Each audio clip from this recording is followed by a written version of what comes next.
हे कैसे हैं आप सब। आई होप आप सब अच्छे होंगे। आप सबको पता है 2 दिन रह गए अपने स्टेट पीसीटी के एग्जाम में। तो जो आज का ये 10 मिनट का शो रहेगा, यहाँ से आपसे 4 से 5 नंबर के क्वेश्चन आराम से निकल जाएंगे। तो वीडियो को शुरू से लेकर एंड तक देख ही लेना, क्योंकि 10 मिनट की ही है। तो आपके कंसेप्ट अच्छे से क्लियर हो जाएंगे, ठीक है ना, रिवाइज हो जाएंगे। तो चलिए शुरू करते हैं। यहाँ पे देखिए मैंने लिखा है कि 10 मिनट का शो। अब 10 मिनट के शो में सबसे पहले हम बात करेंगे सेट के इंपॉर्टेंट पॉइंट के बारे में। अब सेट के अंदर और तो कोई खास इंपॉर्टेंट पॉइंट है नहीं। जो क्वेश्चन यहाँ से निकलेगा वो क्वेश्चन आपका निकलेगा, प्रॉपर सेट आपसे पूछ लेगा, सबसेट आपसे पूछ लेगा, पावर सेट आपसे पूछ लेगा, ठीक है ना। ए इंटरसेक्शन आपको पता है ये पूछ सकता है, या फिर ए यूनियन बी आपसे ये पूछ सकता है। बस यही बेसिक चीजें हैं जो आपसे पूछी जाएंगी इस चैप्टर के रिगार्डिंग। तो प्रॉपर सेट आप सबको पता है। मैंने क्या बताया था कि जो प्रॉपर सेट होता है ना वो अपने आप को इंक्लूड नहीं करता है, सब सेट में सारे इंक्लूड होते हैं। तो इसका फॉर्मूला मैंने क्या बताया था, 2 की पावर n। प्रॉपर सेट मैंने बोला ये खुद को इंक्लूड नहीं करता, 2 की पावर n-1। पावर सेट का क्वेश्चन पिछले 2-3 साल से रिपीट कर रहा है, तो इसका भी फॉर्मूला क्या हो जाएगा, 2 की पावर n। अब मैं बात करूं ए इंटरसेक्शन बी की।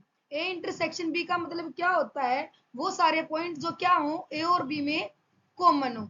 और ए यूनियन बी का मतलब क्या होता है, ए के भी सारे एलिमेंट और बी के भी सारे एलिमेंट सारे कवर अप होने चाहिए। ऑल एलिमेंट्स, सारे एलिमेंट्स कवर अप होने चाहिए। तो क्वेश्चन आज से ये 3 चीज बिल्कुल रट जाना भाई, इसको भूलना मत।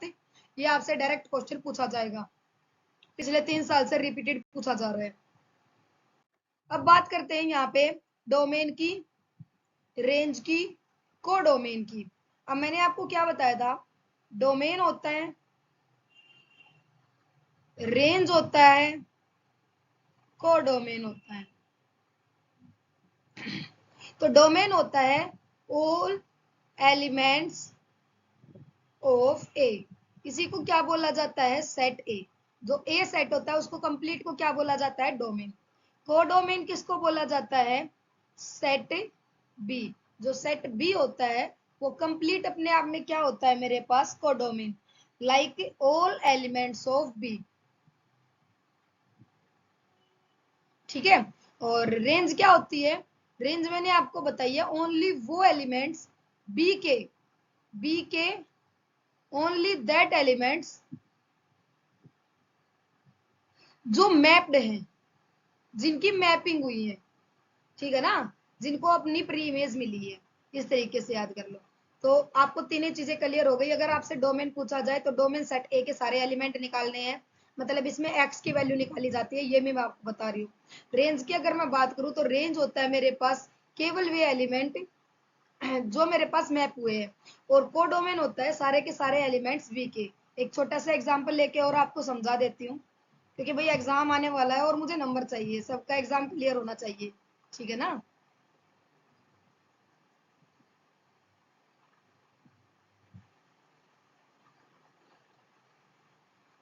तो ये सेट ए है, ये सेट बी है।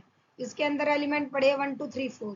इसके अंदर एलिमेंट पड़े हैं A B C D E, ठीक है। मैंने बोला 1 की मैपिंग ए के साथ, 2 की मैपिंग बी के साथ, 3 की मैपिंग सी के साथ और 4 की मैपिंग डी के साथ।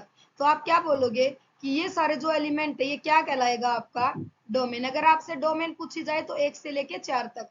और अगर मैं आपसे को डोमेन पूछूं तो कोडोमेन आप क्या बताओगे, कोडोमेन मेरे पास सारे के सारे होते हैं, जैसे ए से लेके ई तक के एलिमेंट, जितने भी एलिमेंट है वो सारे।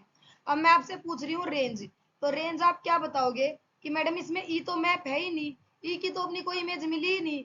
तो ए बी सी डी ये मेरे पास क्या हो जाएगी, रेंज हो जाएगी। तो आई होप आप सबको ये तीनों पॉइंट दोबारा क्लियर हो चुके होंगे, डोमेन रेंज कोडोमेन। डन है ना। अब बात करते हैं 1 1 on 2 into many one। Question यहीं से फंसेगा, 2 क्वेश्चन तो फंसेंगे सेट से, 2 क्वेश्चन फंसेंगे रिलेशन फंक्शन से।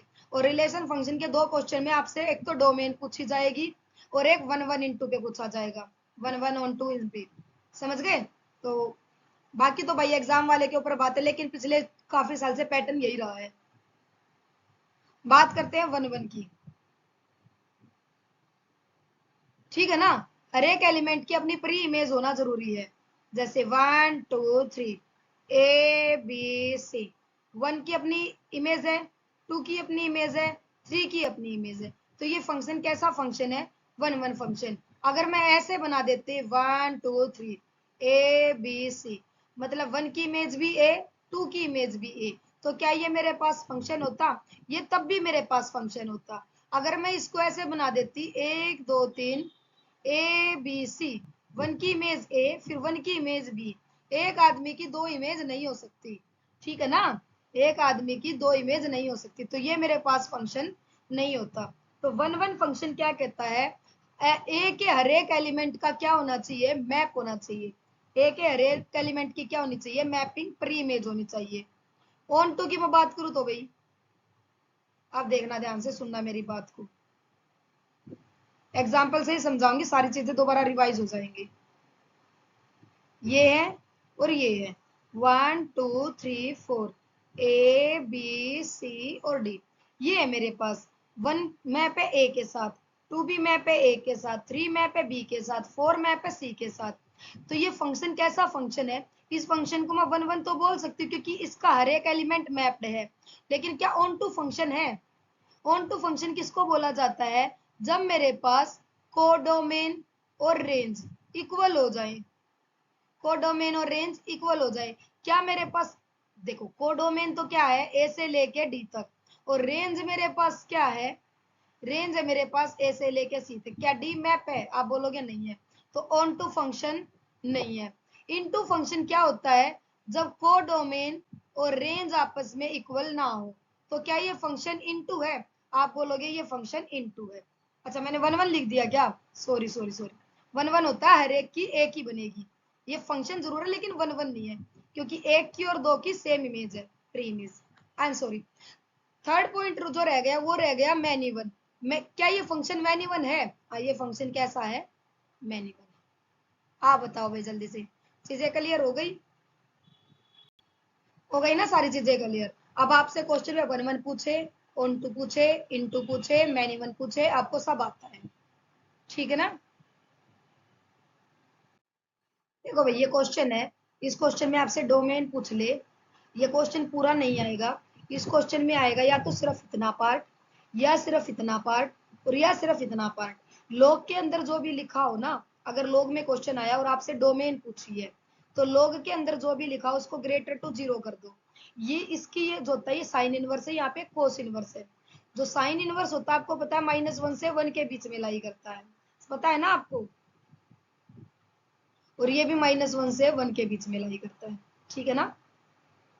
अब देखो, अगर मैं इसको सोल्व करूंगी तो 4x का स्क्वायर प्लस 11x प्लस 6, इसको ग्रेटर देन 0 कर दूं, तो ये हो जाएगा 4x, ये 8 में और 3 में ओपन हो जाएगा, वो आप करके देख लेना। 4x plus 3 x plus 2 greater to 0। तो यहां से मेरे पास क्या आ जाएगा? जो x है वो लाई करेगा माइनस इन्फिनिटी, -2 से माइनस इन्फिनिटी, और यहाँ से ये आ जाएगा माइनस का 3/4, तो -3/4 से इन्फिनिटी। ऐसे इसकी रेंज निकाल लो, -1 4x प्लस 3, -1 से 1 ना, गलत कर दिया, -1 से 1 था ना, यही था ना, -1 से 1 होता है ना? हाँ, तो यहाँ से -3 करेंगे तो ये -4 हो जाएगा, ये 4x हो जाएगा, ये -2 हो जाएगा। तो यहाँ से मेरे पास क्या आ जाएगा? -1 x -1/2। तो यहाँ से इसकी निकाल लेना, मतलब ये मैं आपको निकालना बता रही हूँ। अगर सिर्फ इतना पूछे तो ये आंसर आ जाएगा, अगर इसका पूछे तो ये आंसर हो जाएगा, -1 से -1/2 के बीच।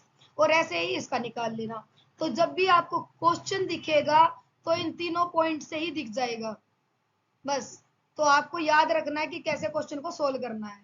तो ये एक छोटा सा मैंने शो रखा था, जिससे आपके 3 से 4 क्वेश्चन आराम से निकल जाएंगे। तो अच्छे से एग्जाम दे के आना। आज कोई लाइक शेयर सब्सक्राइब नहीं, अपना एग्जाम बहुत अच्छे से देना, सब कुछ अपना दिमाग के अंदर रखना, और काफी रिलैक्स फील करके एग्जाम देना, ठीक है?